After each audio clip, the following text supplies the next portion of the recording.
Mas maraming mabubuting mga salita or mas maraming magagandang mga storya kaming nadidinig. At syempre ito naman ay kinatutuwa namin dahil magaganda yung mga storya.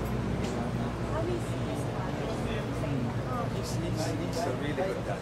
Kumbaga, isa siyang mabuti naman. At kumbaga parang I can never ask for anything more. He's the best daddy.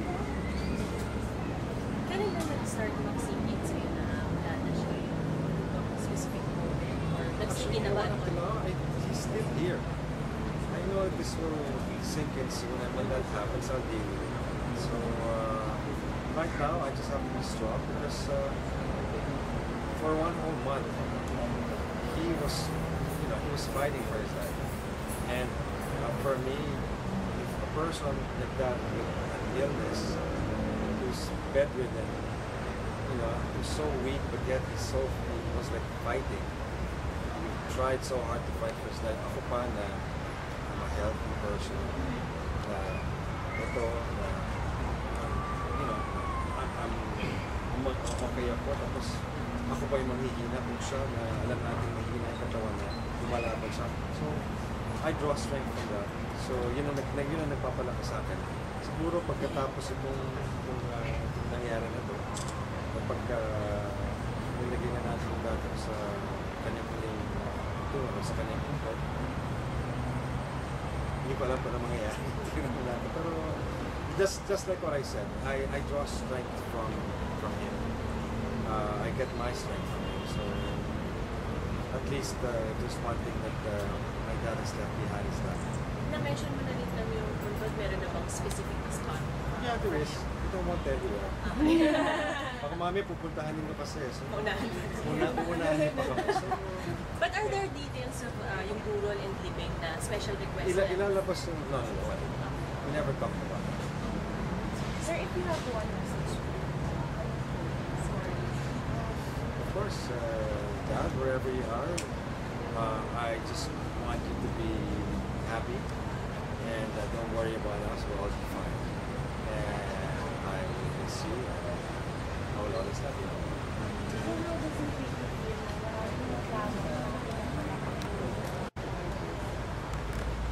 Ito ba kayo nagsasawa sa issue na yan?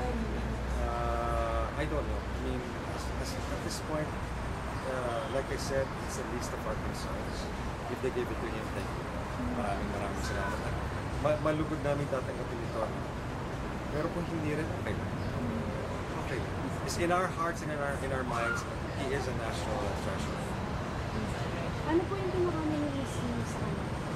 Yung pagka-kumakain, I'm sure pagka-kumakain ako makamaiyak ako. Kasi I love eating with my dad. Kumbaga pastime namin yan, ng pamilya namin. Kasi mahilig kumain ng daddy ko. So, yan ang palay kong mamimiss ko. Sana pumayat ako. Pag kumakain po ba, ano usually yung pagkain na nakain sa kapatid? Everything and anything. My dad eats anything and everything. So, mahilig siyang mag-try na out ng mga iba't ibang klase ng pagkain. So, he's very adventurous with food. Ako din, ganun din ako. So, siguro nakuha ko yun sa kanya. Pero, gaya nga na sinabi ko, isang pamilya namin, mahilig kami kumain. Yun talaga ang ano ng daddy ko. Pag may naisipang kainin yan, gusto ko ng ganito, yan, pupunta kami kakainin. Wala siya talaga specific na paborito. Kumbaga, maski sa kanya-kanya pamilya, meron siya mga specific na paborito na kinakain sa bawat mga mami ng mga kapatid. So, kumbaga wala, minsan gusto ng Japanese, minsan gusto niya ng Chinese or Italian. So, kung ano yung panlasa niya for that particular moment, yun ang, maski in the middle of the night, maghahanap siya ng Italian restaurant. Maghahanap siya ng Japanese restaurant. So, I used like that. Talagang pagpagkain, moral lessons. When he was in the hospital, he was not really conversing to us anymore. So there's no moral lesson there. But moral lesson naman binigay, ang sinasabi ng sabi ng dati parate, there's nothing wrong when you humble yourself. So that has been instilled in my mind to now. Matagal niya sinabi sa akin.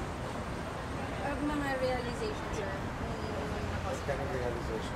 Like, kung gaano ka-importante yung family, Yung was no realization that happened when he was hospitalized. The realization nung nangyari na yun is God might take him away from us. That was the realization. Yun ang nasa isip namin ng oras na. Dahil napag-usapan na namin ito, like I said, may sakit siya. Alam namin na may sakit siya. So, kumbaga nahanda na niya kami doon sa inevitable. So, yeah.